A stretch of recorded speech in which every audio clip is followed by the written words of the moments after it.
আসসালামু আলাইকুম বন্ধুরা, সবুজ বাছাই সবুজ সবাই স্বাগত জানাই। দেখুন এই দেখেন, এটা আমরা গত বছর যে তালের যে বীজ বপন করেছিলাম, অনেকে জানতে চাইছেন আমাদের আপডেট কি অবস্থা। আলহামদুলিল্লাহ, এই যে আমাদের তালের বীজ থেকে চারা হয়েছে, আপনারা অলরেডি দেখেন।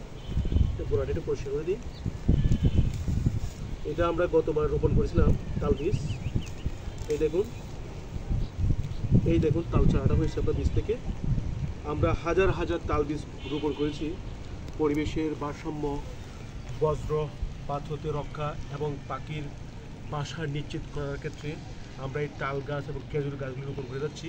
এটা হচ্ছে বন্ধুরা আমাদের যে সার্কিট সার্কিটে যে আমরা যে বীজগুলো বপন করেছিলাম, এটি একটি চমৎকার গাছ। একটু কাছে দেখেন, এই দেখুন তাল গাছটা বন্ধুরা। এটা গত বছর যে বীজ বপন করেছিলাম রেল লাইনে এবং সার্কিট হাউসে, এটা বীজ থেকে চারা হয়েছে।